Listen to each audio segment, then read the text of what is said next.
Hello friends, मैं शिवम कुमार आज आपके कैरियर डाउट्स पे आज बातें करने वाला हूँ कि आज के युग में हो क्या रहा है। बच्चे पढ़ तो रहे हैं, सिलेक्शन नहीं हो रहा है। सिलेक्शन नहीं हो रहा है, डिप्रेशन का कारण बनता चला जा रहा है। और इसमें और भी कई बाधाएं जो उनके बीच में आती चली जा रही हैं। जैसे अब रिसेंट में नीट के पेपर हुए जिसमें कि बहुत सारे बच्चों से मैंने मिला और वो लोग बोल रहे हैं भैया पढ़ तो रहे थे लेकिन भाई प्रश्न नहीं समझ में आ रहा था, और प्रश्न आ भी रहे हैं तो भाई घर की टेंशन और अनदर टेंशन वगैरह भी चीज़ें बहुत ज़्यादा टेकल कर रही थी उस टाइम में। आज का हमारा जो लाइव सेशन, ये सारी चीज़ सेशन होने वाली है, ये इसी बात पे डिस्कशन होगा कि कैरियर टैकल कैसे करें, इन कैरियर के बीच में आने वाली समस्याओं को कैसे हैंडल करें। इनके अलावा और पर्सनल मामले भी जो हमारे बीच में आते रहते हैं उन सबको कैसे हैंडल करें। पढ़ाई, कैरियर, फोकस और चीज़ें जो हमारे बीच में आ रही है उन सबको कैसे देखते रहें। हमारे बीच में सबसे बड़ी समस्या आज की आ रही है, बच्चे डिप्रेस होते चले जा रहे हैं। डिप्रेशन का एक बहुत बड़ा रीजन है सिलेक्शन का ना होना। मैं आपको बोलूंगा सिलेक्शन नहीं हो रहा है, डजेंट मैटर। हाँ, बट आप हिम्मत मत छोड़िए, नेवर गिव अप। अगर आप अपने फोकस पे से हिम्मत छोड़ दे रहे हैं, अपने गोल अचीव नहीं कर पा रहे हैं, तो एक बार फिर लगे उसको, फिर से अचीव करिए। फिर भी बहुत सारे बच्चों का, जैसे यहाँ पे मैसेज एक पड़ा हुआ है एक बच्चे का, सर पढ़ाई तो बहुत करता हूं मगर सिलेक्शन नहीं हो पा रहा है। पढ़ाई आप बहुत करते हैं, सिलेक्शन नहीं हो पा रहा है, उसका सबसे बड़ा रीजन ये है आप पढ़ रहे, फोकस है, सब कुछ है, बट आप एग्जाम हॉल में जब बैठे तो क्वेश्चन टैकल करने की हिम्मत नहीं आ पा रही है। क्वेश्चन टैकलिंग पे आप थोड़ा ध्यान दीजिए, क्वेश्चन पे फोकस करिए, टाइम लिमिटेशन के साथ आप क्वेश्चन को लगाना शुरू करिए। आपके सारे आंसर एक के बाद एक लगते चले जाएंगे। और फोकस इस बात पे भी करना है कि डेली मॉर्निंग रूटीन वगैरह से लेकर के नाइट रूटीन तक जो आपके डेली के टाइम टेबल है उसको शेड्यूल को अपना सेटअप करिए। शेड्यूल आपका फोकस होगा तो आपके सक्सेस होने के चांसेस ज्यादा बढ़ जाएंगे। ऐसी एक बात, दूसरा प्रश्न हमारे सामने आया हुआ है कि सर पढ़ाई के दौरान नींद बहुत आती है। तो जाहिर सी बात है भाई, नींद तो आएगी। उसका दो रीजन है, या तो मन नहीं लग रहा है या पढ़ने का मन नहीं करता है, दोनों एक ही बात हुई। दूसरा बड़ा रीजन क्या है, मन तो लग रहा है लेकिन कहीं और। अब तो समझ ही गए होगे कहीं और की बातें क्या हो रही है, ठीक है। अगर आपकी पढ़ाई का भाई मन नहीं लग रहा है तो उसको फोकस करने के लिए आपके पास दो नियम है। सुबह जल्दी उठो, पहला। दूसरा, बेड छोड़ दो। सुबह जल्दी तो उठ जाते सर, बट बेड नहीं छोड़ पाते, ये बहुत बड़ा दिक्कत हो जा रही है आज की यूथ में।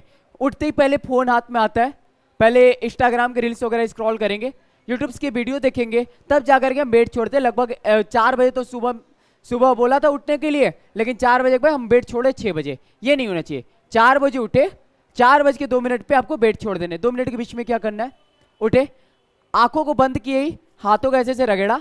हाथों को रगड़ने के बाद अपने आंखों पर ऐसे रखो और धीरे धीरे आंखों को ओपन करो। उसके बाद थोड़ा सा भाई जिस धरती पे जन्म लिया उस धरती को जय करो, हाथों से पांव धरती को छुओ। उसके बाद अपने लिए एक विश करो कि मैं दुनिया का सर्वश्रेष्ठ हूं, मुझसे अच्छा कोई नहीं, मुझसे बेटर कोई नहीं, मैं जहां जाऊं वहां सफलता मिले और सफलता सिर्फ मेरे लिए बनी है। ये फोकस कर दो भाई, हो जाएगा। और जब वहां से बेड छोड़ने के पश्चात आप जाइए थोड़ा सा मॉर्निंग वॉक के लिए, मॉर्निंग वॉक करिए, एक्सरसाइज करिए, एक्सरसाइज के अलावा योगा का सहायता लीजिए। ये सारी चीजें आपके कैरियर में बहुत अच्छा हेल्प करेंगी। दूसरा मन न लगने का रीजन है कि सर पढ़ तो रहे लेकिन पढ़ रहे, केवल अच्छी जगह पढ़ाई नहीं हो पा रही है। पढ़ रहे, किताबें पढ़ते चले, समझ में नहीं आ रही है। आप एनसीईआरटी की अगर आप कंपिटेटिव लेवल पे बात करें तो आप एनसीईआरटी पढ़ रहे हो, जाहिर सी बात है हर कंपटीशन का हर बच्चा किसी भी फील्ड का एनसीईआरटी जरूर पढ़ता है। एग्जांपल में लेते हैं एनसीईआरटी। एनसीईआरटी पढ़ रहे हो, एक बार पढ़ो, 2 बार पढ़ो, थर्ड टाइम में पढ़ो, साथ में समझो, फोर्थ टाइम में पढ़ो, साथ में नोट्स बनाओ। अब इससे बेटर कोई हेल्प नहीं कर सकता, इससे अच्छा कोई इंस्टीट्यूट आपका मदद नहीं कर सकता। जो स्वयं सेल्फ स्टडी होता है उससे अच्छा कोई बेटर स्टडी नहीं होता। दूसरी बात है, मन न लगने के एक और बड़ा रीजन है, सर पढ़ तो रहे, ऑनलाइन मोबाइल में भाई सब्सक्रिप्शन ले रखा है, अरविंद आइवन एजुकेशनल इंस्टीट्यूट का ले चुका हूं, लेकिन सर पढ़ तो रहे, मोबाइल में पढ़ते पढ़ते मैसेज आ जाता है।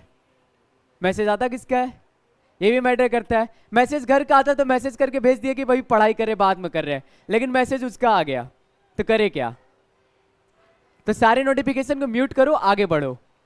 अगर थोड़ा इग्नोर नहीं करोगे तो भाई तुम्हारी भी वैल्यू गिर जाएगी। अभी नहीं समझ में आ रहा है, थोड़ा आप मैच्योर हो जाएंगे तो आपको पता चलेगा सारे टाइम कहाँ पे बिता दिया, गलत जगह, सारी चीजें बकवास थी।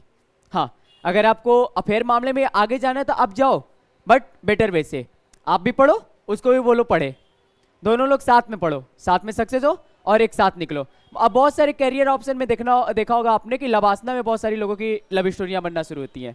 लवासना बोले तो लाल बहादुर शास्त्री एकेडमिक जो होता है एडमिनिस्ट्रेटिव एकेडमी, वहाँ पे क्या होता है कि वहाँ के जो लड़के होते हैं स्टार्टिंग में करियर टाइम में तो भाई किसी को भाई भाव भी नहीं देते, लेकिन जब वहाँ लवासना पहुँचने के बाद होता क्या है कि भाई ये मैं IAS वो IPS, चलो दोनों की लाइफ सेटल है। अब घर वाले भी नहीं बोलेंगे ना, भाई जात का टेंशन है ना अदर कास्ट का टेंशन है, सारी चीज़ें वहाँ पे क्या हो गई, फिक्स हो गई, वहाँ से बढ़िया लाइफ चल दी। तीसरे क्वेश्चन की ओर बढ़ते हैं। एक बंदा पूछ रहा है सर पढ़ने का मन भी करता है, बात करने का भी मन करता है, लेकिन पढ़ाई वाले किताबों पे नहीं पढ़ने का मन करता है, सक्सेस कैसे हो जाए? तो इसका भी बेटर ऑप्शन है, आप सक्सेस हो सकते हैं। वही जो पिछला भी जवाब दिया आपको कि दोनों लोग साथ में पढ़ो। नहीं पढ़ सकते तो एक साथ बैठ के पढ़ लो यार, ठीक है। एक क्वेश्चन यहाँ पर है सर एनसीईआरटी पढ़ने का तरीका बता दीजिए। ये एक लड़की का क्वेश्चन है, एक महिला का क्वेश्चन है, बोल रही है कि सर एनसीईआरटी कवर करने का तरीका बता दीजिए, एनसीईआरटी को कवर कैसे करें। बेटर वे कि एनसीईआरटी फर्स्ट टाइम आप विदाउट किसी मतलब के पढ़ो, आप बिना कोई मतलब के पढ़ो, कोई उस पर फोकस करना नहीं, एज ए कहानी आप उसको पढ़ लो। सेकेंड टाइम पढ़ते टाइम में थोड़ा फोकस कर लो कि पढ़ा क्या है। जब आप 2 बार पढ़ लोगे, थर्ड टाइम आप पढ़ोगे तो आपको खुद ही रियलाइज होगा कि मैं ये पढ़ चुकी पहले। जब आप ये पढ़ चुकी हो तो फोर्थ टाइम आपका नोट्स बनना शुरू हो जाएगा। नोट्स बना लो, इससे बेटर पढ़ाई और कुछ नहीं है एनसीईआरटी में। और जिस भी फील्ड की तैयारी आप कर रही हो, आप जैसे कि आपने पीसीएस का तैयारी कर रहे हैं तो आप पीसीएस लेवल के सारे चीज़ों को वहाँ पे टेकल कर लो कि भाई वहाँ के सिलेबस क्या है, सिलेबस के अकॉर्डिंग पढ़ाई करो। ऐसा भी नहीं कि पढ़ रहे भाई इतिहास हिस्ट्री पढ़ रहे कुछ भी पढ़ते चले आ रहे, नहीं, जितना जरूरत हो उतना पढ़िए। हाँ, अब ऑडियंस में आते हैं। हमारे सामने कुछ ऑडियंस बैठी हुई, उन ऑडियंस से क्वेश्चन वगैरह करते हैं। तो भाई आप लोग के कोई क्वेश्चन? क्या? अरे कुछ भी पूछ लो आप लोग, आपके करियर रिलेटेड ही है। 12th के बाद क्या करें, वहां से एक प्रश्न है, 12th के बाद क्या करें। 12th के बाद आपके पास कई सारे स्ट्रीम आते हैं, जैसे कि इस टाइम हमारे पास बहुत बड़ा फोकस जाता है इंजीनियरिंग और मेडिकल। लोग ज्यादातर यही जानते हैं इंजीनियरिंग और मेडिकल और कंप्यूटर साइंस, लेकिन इसके अलावा भी बहुत सारे ऑप्शन होते हैं, जैसे कि बहुत लोग आर्ट साइंस में भी जाते हैं। अगर गवर्नमेंट जॉब में जाना है तो आप आर्ट साइंस को चूज करिए, मेडिकल लाइन में जाना है तो आप बायो चूज करिए, बायो लाइन की जो आपका मेडिकल फील्ड है उसको चूज करिए। उसके अलावा इंजीनियरिंग लाइन में जाना है तो आप मैथ से अपना कैरियर बना के आगे इंजीनियरिंग लाइन में बैठ जाइए, जैसे कि बीटेक वगैरह, एमटेक वगैरह, ये सारी चीजें। वहाँ पे आपको हायर क्वालिफिकेशन के जितना ज्यादा क्वालिफिकेशन होगा उतना ज्यादा आपकी सैलरी होगी, लेकिन क्वालिफिकेशन भी कहीं कहीं मैटर नहीं करता। जैसे कि अगर बात किया जाए बहुत बड़े बड़े जितने भी बिजनेसमैन है, बहुत बड़े बड़े इंजीनियर हैं, वो लोग के पास क्वालिफिकेशन कम है लेकिन पैसे बहुत है। जैसे एग्जाम्पल में एक बहुत ही अच्छे टीचर हमारे बीच में है, फिजिक्स वाले के फाउंडर अलक पांडे सर, जो कि बीटेक 4th ईयर में ड्रॉपर है, 4th ईयर छोड़ दिया, उसके बाद भी एक अच्छे टीचर के रूप में है। तो आप फोकस करिए अपने स्टडी टाइम में भी, तो वहां से भी आप अपने कैरियर टाइम पे फोकस करो, स्किल टाइम पे फोकस करो। स्किल पे जितना ज्यादा आपका पकड़ होगा उतना ज्यादा आपको आगे मौका मिलेगा करने का। नेक्स्ट क्वेश्चन, कुछ भी पूछ लीजिए जो आपको समझ में आ जाए।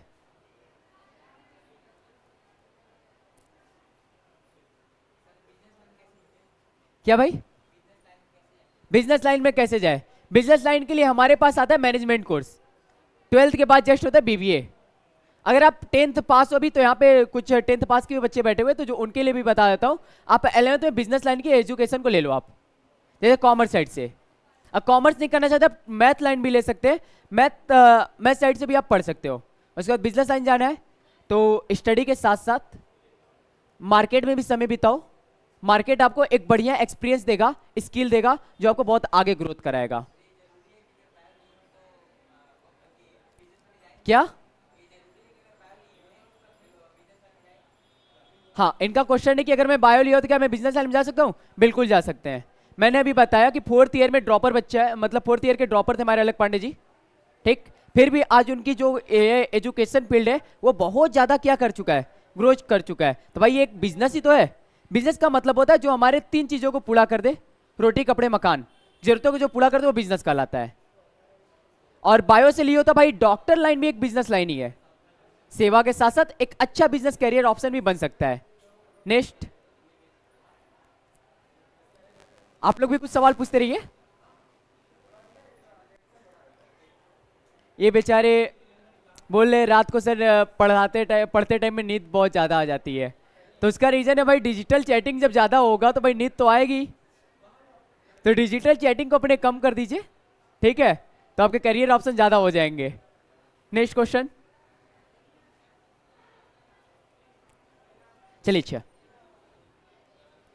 पब्लिक ऑनलाइन क्वेश्चन की ओर फिर से आते हैं। यहां पर एक क्वेश्चन पड़ा हुआ है, सर पार्क में जाने में तो मजा आता है लेकिन क्लास में जाने में क्यों नहीं मजा आता। यहां पे आ रहा है क्वेश्चन कि पार्क में जाने में बड़ा मजा है लेकिन क्लास में नहीं मजा आता है। क्लास में भी मजा आएगा, जो पार्क का मजा है बस उसको क्लास में डाल लो। क्लास में फील ला लो कि भाई पार्क में बैठे हुए टीचर सामने पढ़ा रहे, बस पार्क में वो जो वहां का मजा है उसको बस क्लास में ले लो, कि क्लास में जो हमारी स्टडी चली वही करियर का सबसे अच्छा ऑप्शन है। ठीक है, कोई और क्वेश्चन? चलिए कोई नहीं, पब्लिक से अब क्वेश्चन नहीं आ रहे, ठीक है, पब्लिक क्वेश्चन खत्म हो रहे। लेकिन हाँ, हमारे एक सीरियस मैटर पे टॉपिक यहाँ पे शुरू होने वाले कि सर आजकल डिप्रेस बहुत ज़्यादा बच्चे हो रहे हैं, तो डिप्रेशन का शिकार, अभी नीट के एग्जाम गया तो बहुत सारे अभी खबरें आएंगी कि बहुत लोग क्या कर रहे हैं, सुसाइड के केसेस आ गए सामने। अभी तो एग्जाम हुआ है, जब रिजल्ट आएगा तो सुसाइड के केसेस ज़्यादा बढ़ने के चांस हो जाएंगे। मैं सभी बच्चों से कहूँगा आप हिम्मत मत हारिए, भगवान ने आपके लिए बहुत अच्छा करियर बना रखा है। शायद मेडिकल फील्ड ना हो बट आप आगे की फील्डों में बहुत अच्छा कर सकते हो। जरूरी नहीं कि आपके मेडिकल फील्ड आपके लिए बनाओ। मैं यहाँ पे एग्जांपल लेना चाहूँगा, एक आईएएस है जो कि एक मुस्लिम आईएएस है, ठीक है, तो उनके भाई कोई एग्जाम नहीं निकल रहा था, दोस्त भी मजे ले रहे थे, दोस्त भी मजे लेते लेते भाई उनका कैरियर हो गया भाई 35 साल के आसपास उनका उम्र हो गया। अब लास्ट चांस था कि बंदा पहली बार बैठता एग्जाम में, कि भाई उसके दोस्त बोलते जा बस एक ही ऑप्शन बचे, आईएएस के एग्जाम दे ले। बच्चे उसने क्या किया था भाई, पुलिस का दिया, एसएससी दिया, बैंकिंग दिया, कहीं नहीं निकला, लेकिन आईएएस के एग्जाम में बैठा, पहली बार में क्रैक कर गया। भाई उसके लिए भगवान ने बना रखा था कि भाई तुम इसी सीट के लिए बने हो, ठीक है, नीट नहीं निकल रहा है, छोटे छोटे सीट को छोड़ो, आप आगे के लिए बने हो। नहीं हो रहा है, आपने 4 साल समय दिया, 5 साल समय दिया, आप एक बेटर टीचर बन सकते हो। किसी करियर के लिए आप 5 साल का समय दे देते हो तो बहुत अच्छा फील्ड बन जाता है आपके करियर को आगे बढ़ाने के लिए। बट मैं आपसे रिक्वेस्ट करूंगा, never give up, never give up. Give up करते ही आप जिंदगी हार जाओगे। जिंदगी से नहीं हारना है, खुद से हारना है भाई। खुद से हारना है कैसे? खुद के डर से हारना है। जब डर से हारना सीख जाओगे, कैरियर में आगे बढ़ जाओगे।